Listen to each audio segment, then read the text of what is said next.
Hey folks, as previously promised, let's explore Cocteau Twins. We're doing a deep dive into their discography.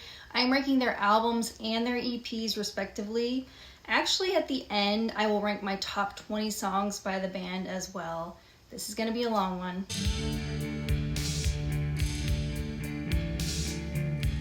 Hey there, it's Hannah, the Omaha Introvert. You have entered into my record room. If you're new here, I want to welcome you to my channel. And if you're not new, thank you so much for coming back. Check out my treasure shirt. Isn't that cool? I got it in my favorite color, of course. I got this from tpublic.com. I'm not affiliated, but I do shop their sales frequently. I also bought this shirt. It's a little bit too big, but I wanted to show it anyway, so. Huge Cocteau Twins fan. In fact, I would say in the last year they've climbed into my top 20 favorite bands of all time. In fact, they're in my top 5. I will be revisiting my top 20 favorite bands of all time in a future video. So let's get started. First of all, this is not a documentary. I'm not covering the history of the band. I'm simply just doing a ranking. So this is based on my own personal opinions. I feel like the majority of you will certainly disagree with my ranking. We all have our own reasons why we rank an album higher than the other. So nobody is wrong here. Let's just be respectful, please. We all have different preferences and tastes when it comes to anything and everything. Let me go into a little bit of a personal background of my listening journey with Cocteau Twins. Ever since I started listening to shoegaze around 2 decades ago is when I most likely first heard the name Cocteau Twins.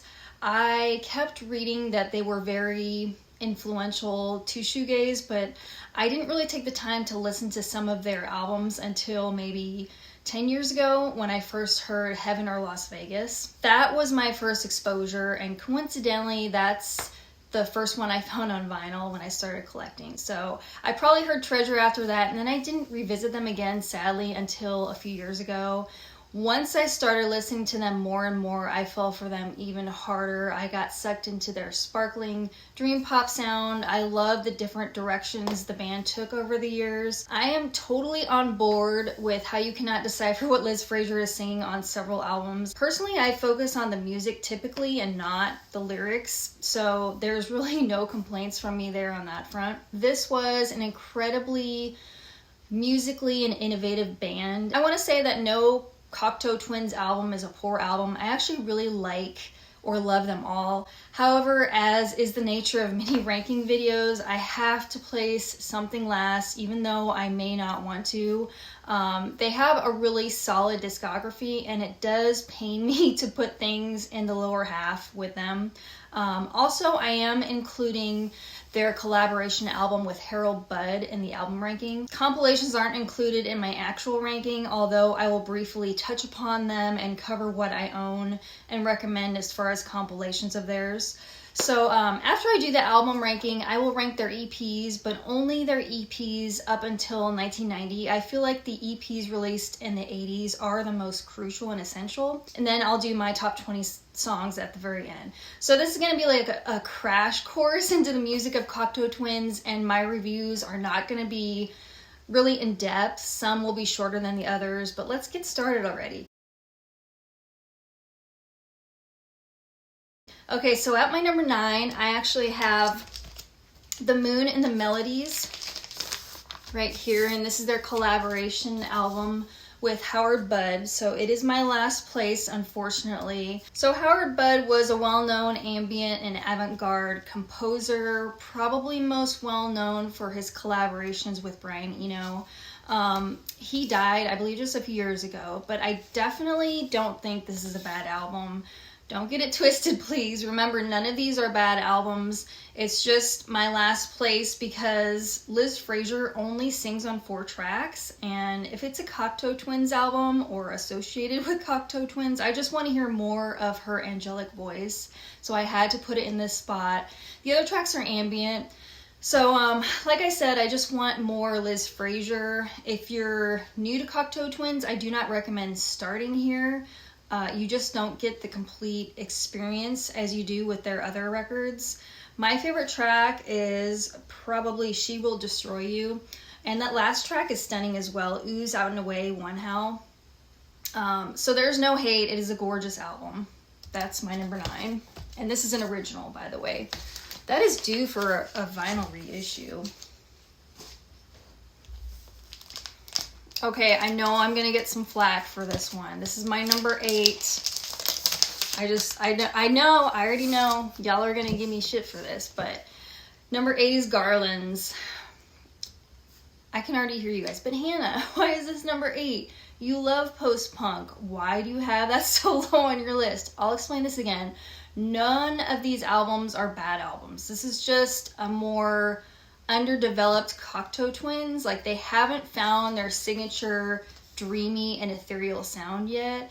It's so interesting to listen to this and maybe jump ahead to Heaven or Las Vegas. You'll probably question if it's the same band.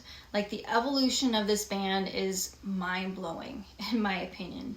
But this record is very dark, gothy, and post-punk, which I love that sound, of course. I'm huge into post-punk. But what I'm not crazy about are Liz Fraser's vocals here.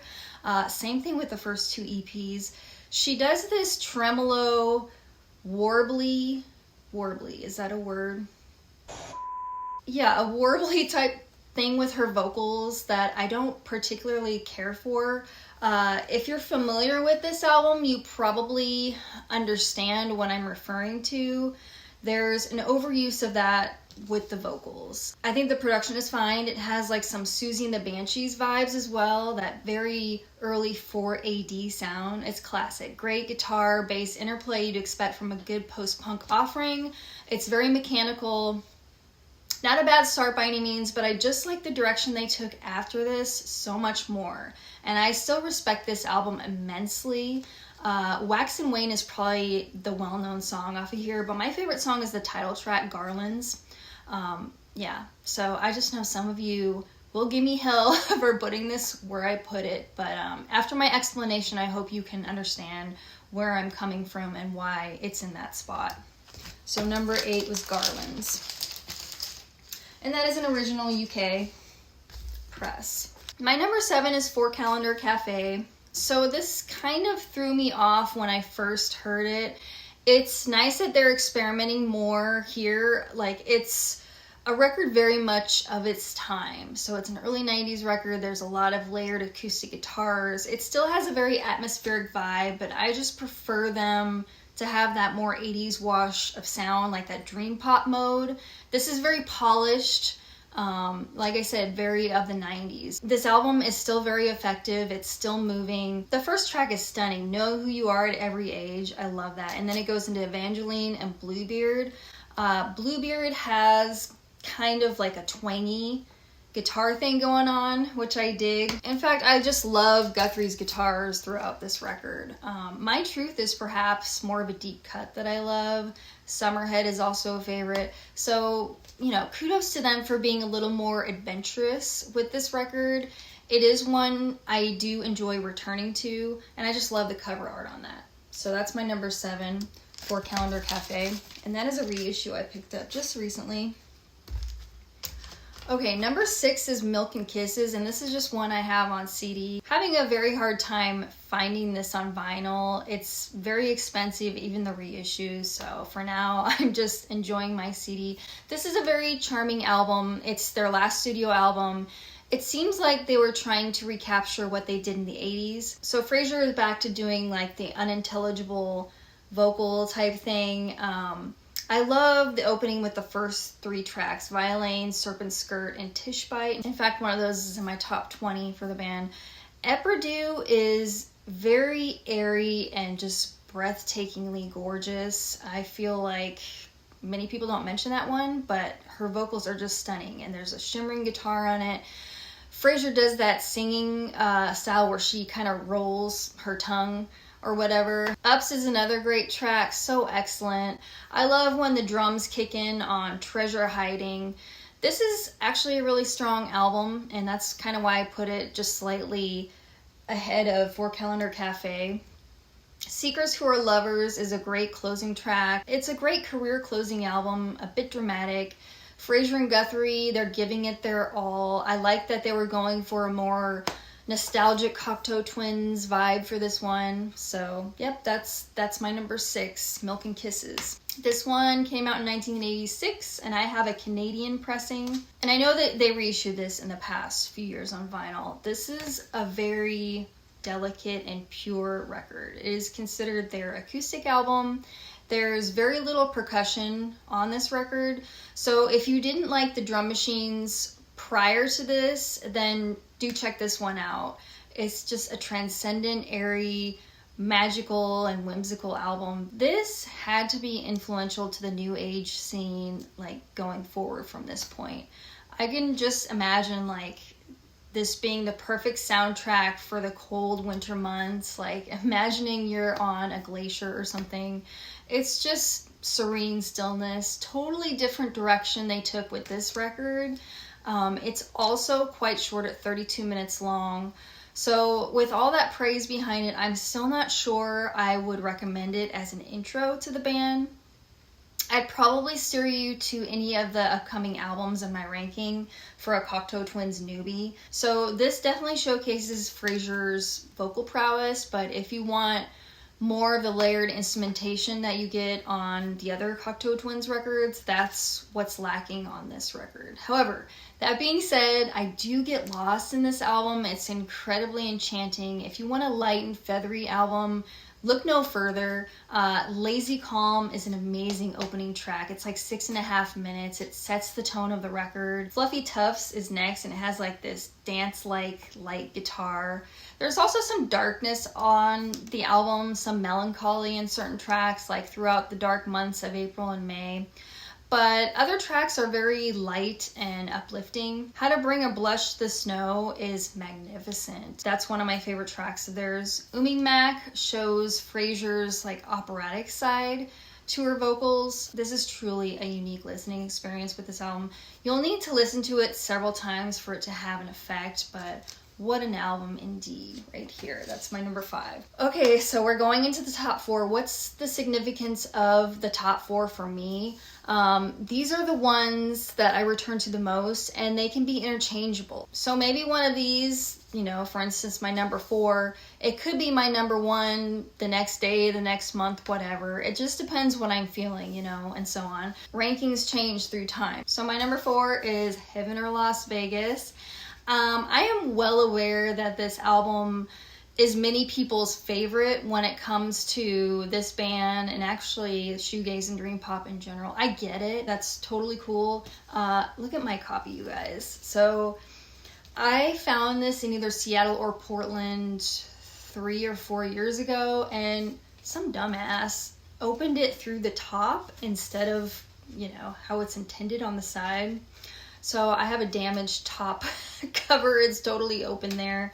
But this is one of the, I think it's a 2016 reissue. Of course, I'd like to find an original because my collecting has kind of steered in the direction of wanting originals instead of reissues.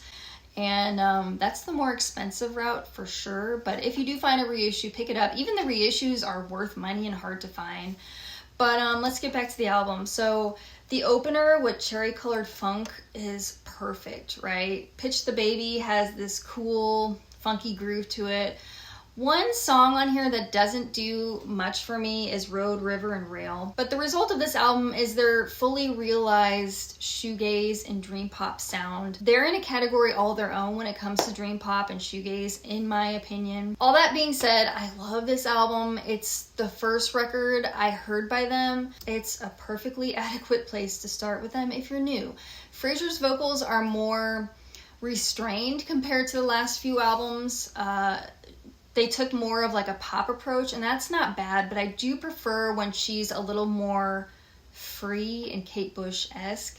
But there are gorgeous textures and tones here. They really achieve something spectacular here. And, you know, there's a reason this is found on many best of lists out there. It belongs there. So they really captured something celestial and magical. All the praise for this. It is legit. I just prefer the 3 albums I have coming up next a little bit more. My number 3 is Bluebell Knoll. I just grabbed it from behind me. This is an original. This actually took a little bit of time to grow on me. It revealed its splendor over time. I read a review a while ago, and this person said that it defies categorization. It's like Dead Can Dance merging with Mazzy Star. Bluebell Knoll is a very otherworldly album. This is close to perfection, and you'll notice the production of their albums are getting more polished at this point. They kind of abandoned the reverb-drenched sound on the previous albums. Like, there's more texture with the guitars here, lovely melodies. You can't understand what Liz Fraser is singing about, but again, that adds to the mystery and the charm. Her vocal embellishments continue to astonish, and they're full of more drama. And it's like she's not from this planet. I would say she gives her best vocal performance on this album. It is truly stunning. So Bluebell Knoll, and I have several favorite tracks from this. You'll hear about them a little more on my top 20. All right, top 2, you guys. Number 2 spot, I have Treasure. Treasure is a treasure. That's all I've got to say. What can I say about Treasure that hasn't already been said? Believe the hype. Like, all those reviews you've read, yeah, this record is just musical bliss. Is it goth? Is it pop? Is it new age? Is it dream pop? I just love, like, the simulated bell sounds that Guthrie uses with, I guess it's the keyboard, or I don't know, whatever model of keyboard he's using. It just adds something extra, something special. So this is the record, I think, where Liz Fraser achieves like heavenly angel status with her vocals. I mean, the vocals are everything. She's got a point. She's an icon. She's a legend, and she is the moment. Now, come on now. She can go from ethereal to haunting. I mean, how can you not fall in love with Fraser's vocals? This is a UK original copy. I also have one of the recent reissues behind me. I'm a crazy person who likes to collect different pressings of this album. I'm on the hunt for more. There's no auto-tune here, folks. Like, on these new records you buy, these vocalists use auto-tune, and that just bugs the hell out of me, because I want to hear the natural vocal abilities of an individual when they're singing. I don't want the vocals to be modified in any way. So, I mean, she's just belting it out. This album just leaves you with a sense of wonder. It truly sounds like no other record, and I wouldn't change a thing with this. I have several favorite songs on my top 20 list from Treasure. If you've never heard any of their songs and you're still watching my video here, go and sample Lorelei now. Like, you will instantly be converted, be enraptured, and taken by this mysterious album. It is glorious. So my number 1 is Head Over Heels, and this may be an odd pick for many people. It's their second studio album. I really struggle with my number 1 pick. This is my number 1 because I spent so much time with it last year. I fell in love with this last year. So this is goth and proto shoegaze all the way. So it was released in 1983, and I just love how it was recorded. There is like a wash of sound throughout the whole record, lots of reverb. Big thumbs up for me. I love reverb. The album kicks off with When Mama Was Moth, and there's like a pounding reverberated drum machine, and then like this buzzsaw type guitar comes in, followed by Fraser's lovely haunting vocals. What an opener. I used to hate drum machines, by the way, because I'm a drummer, and I mean, I really hated drum machines, but this record probably made me embrace the drum machine. It really fits the music. The guitars just cut through you. Here you get a first taste of Fraser's angelic vocals. There really is an immense step up in her vocals here when comparing them to Garland's, their first album. Sugar Hiccup is what first drew me into this album.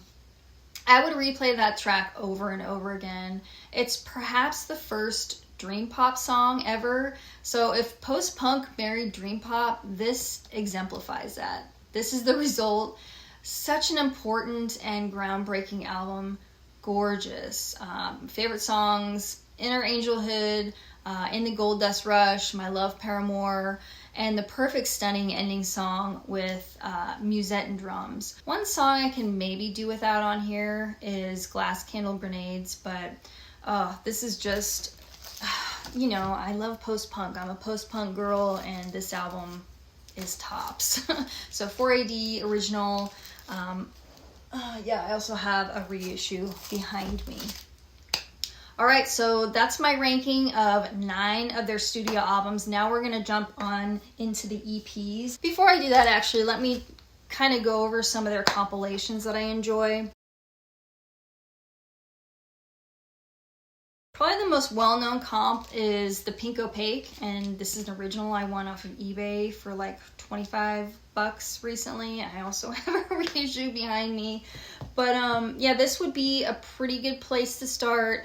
It covers, you know, the beginning up through Treasure, and it also has some tracks from their EPs, some choice tracks. So I really like the Pink Opaque. That's a perfectly good place to start. And then, like, if you're wanting to go more into the EP route, this is essential. This right here. This is Lullabies to Violin, Volume 1. So this covers their EPs from 1982 to 1990. I can't tell you how much I've listened to this. It's a 2-disc set. Oh my gosh, so good. And then I have this second one, Lullabies to Violin, Volume 2. This one's harder to get. I would try getting the first one, and then, you know, if you become a hardcore fan, you can get this one. I haven't even broken the seal on this, but this one's a digipack, and it's also a 2-disc set. Singles and extended plays 1993 to 1996. I've been streaming this more, so that's why I haven't cracked the seal on it yet. But those are just excellent if you want to go beyond the albums. And then we have the BBC Sessions, and this is a 2-disc set. And I bought this used, I think, on eBay. So also really cool to hear these particular versions of the songs. So I recommend all of those comps and collections if you want to dive further. And now we're going to go straight into the EPs.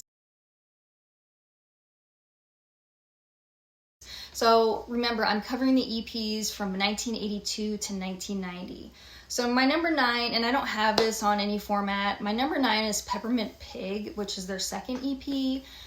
I have trouble with the early EPs, you guys. It's same thing with Garland's. I just feel like they haven't quite found their sound yet. And Frasier's vocals just aren't, like, I feel like she's not totally confident yet. So on this EP, Alan Rankin from Associates, he produced it, but it doesn't sound that great. So that's why it's in my number 9 spot. Number 8 is Lullabies, which is their very first EP from 1982. There is, let's see, what was the song I enjoyed off of that one? The first one, Feathers or Blades. That one I enjoyed.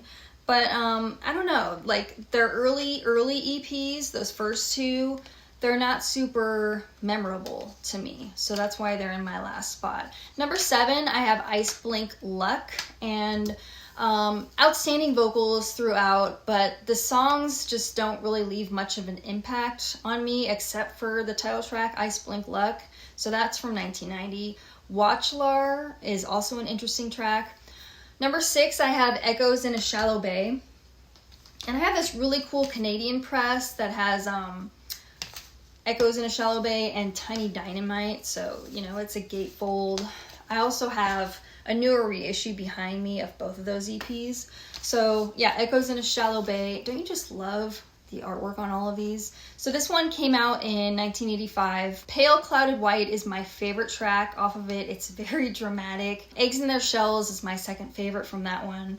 It's a solid EP. I mean, no complaints. All right, and then at number 5, I have IKEA Guinea. This is like the Treasure era.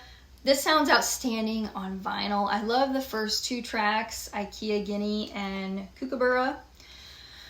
IKEA Guinea almost made my top 20 songs list. Again, another solid EP that sounds fantastic on vinyl. That's a UK press. Let's see, number 4 is the Spangle Maker. I have the one with the embossed cover. This one came out in 1984. I love the title track, just the whole vibe of it. Pearly Dewdrops Drops, I may be mentioning that later on, hint hint, but another fantastic EP. Number 3 is Love's Easy Tears, and I almost put this at number 2, but it's my number 3 today. So this is an original UK. I want to get the US press of it because it includes an extra track called Orange Appled. But yeah, this is just a gorgeous dream pop offering. Just one of their most shimmering examples of dream pop here. Those eyes, that mouth.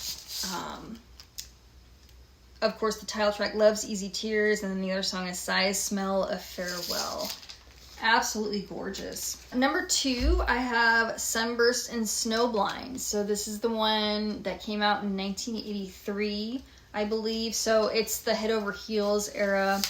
I love all the songs on this one. Sugar Hiccup, I think there's a longer version on this. From the Flagstones. Again, I just love that heavy reverb sound they use in this era. Hitherto, awesome EP. Okay, and then my number 1, we're going back to this one, The Gatefold. Tiny Dynamite. So from start to finish, this is just a perfect EP in my opinion. I even like the instrumental track, Ribbed and Veined. All the pieces just fit together here. I am transported to another world when I listen to this one. It's just magnificent. Yep, stay tuned for my top 20 songs because, yeah, my number 1 is from that. Okay, we're almost done with this video. We're going through my top 20 Cocteau Twins songs, and we're working our way backwards. So number 20 is Serpent Skirt, and that's from Milk and Kisses. There's just a great groove with the drum beat and bass, and then, you know, the dreamy floating guitars. Fraser's vocals finally come in, which adds perfection to the track. Number 19 is Athol Bros. I don't quite know how to pronounce that. Oh, sorry. Yeah, Athol Bros. This is from Bluebell Knoll. She sings kind of in a lower register, and I just love how the song builds. Number 18 is Hitherto from the EP I just showed you. It's kind of hard to do, you guys. So that's from Sunburst and Snowblind. One of the earlier songs where we're starting to hear more of her vocal strengths. This is just a really powerful track, Hitherto. Number 17 is from Victorialand, How to Bring a Blush to the Snow. Probably my favorite track off of that record. Stunning. Number 16, we have another one from Milk and Kisses. We have Eperdue, which I mentioned in my little review of it. This song has some jangly guitars, and it kind of takes me back to the Treasure era. It's such a transcendent tune. Lovely, lovely tune. Okay, so number 15, we got Bluebell Knoll from Bluebell Knoll. So this track gives me goosebumps. I just love that they chose that to open the album. It kind of has like this new agey vibe to it. Great melody. Number 14, we have My Love Paramore, and that's from Head Over Heels. There's kind of like this scratchy guitar thing going on and eerie haunting vocals. It's so cool. Number 13 is A Kissed Out Red Float Boat. I love some of these title names. Just a really strong song from Bluebell Knoll, which was my number 3 on my album ranking. For my number 12 favorite song, we have Pandora for Cindy.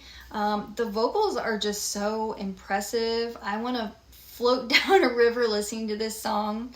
Number 11 is Ice Blink Luck from Heaven or Las Vegas.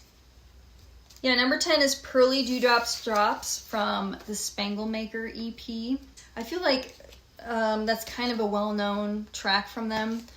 Number 9 is the title track from Heaven or Las Vegas with Heaven or Las Vegas. Number 8 we have from Treasure. This is the opening track titled Ivo. Such a fantastic and moving song. The gentle strumming at the beginning, like the chimes, it gets me. And then my number 7 is actually Lorelei, probably the most well-known Cocteau Twins song. Such a memorable melody, and the Christmas-like bells paired with the most angelic vocals from Fraser. It just sets this song apart from all others. Number 6 is Orange Appled, and that is from Loves Easy Tears, but the US version. So that song is just, it's magical with the simulated bells. You have to hear that song. Yep, that's my number 6, Orange Apple. Number 5, Fotsopolitik. I don't know if I'm saying that correctly. From Heaven or Las Vegas. Number 4 is Plain Tiger. Yeah, I think Plain Tiger is from Tiny Dynamite. Such an expressive song, that chorus. God, when I listen to this band, I'm just like, how do they do that? How did they come up with this music? It is just, it's mind-blowing to me. I love Guthrie's solo guitar at the end of this song. My number 3 is the Itchy Globo Blow. Say that 5 times fast. Such a moving melody. That's from Bluebell Knoll. Love that song to pieces. Okay, number 2 is In the Gold Dust Rush from Head Over Heels. Everything about this song is so cool, like from Fraser's vocals to Guthrie's soaring guitars to the drum machine. You gotta hear it. Okay, number 1, my number 1 favorite Cocteau Twins track. Remember how I keep talking up Tiny Dynamite, this EP? The first track off Tiny Dynamite, Pink, Orange, Red. It just has these haunting, dreamy guitars. I love how the song just builds and like the extra vocal embellishments near the end of the song. I can't tell you how many times I've marveled at this song. It's 80s dream pop at its absolute finest. Yeah, you gotta hear that song. All right, you guys, that's my top 20, along with my ranking of their EPs from 1982 to 1990, and my ranking of their studio albums. I'm kind of exhausted at this point, but I really hope you enjoyed my Cocteau Twins ranking. I put a lot of thought into this. Let me know your personal ranking. Did you like this video? I will also be doing a Susie and the Banshees ranking later on. I want to kind of do a vinyl finds video next, though. I have a lot more to show as far as pickups go. As always, thank you for being patient with my schedule, and I know I don't release a video every week, but I hope to work on that. I don't know, it's really hard to do, you guys, but I really appreciate my new viewers that keep coming back. Thanks for always being here. Hope you are enjoying your spring, and I'll see you next time.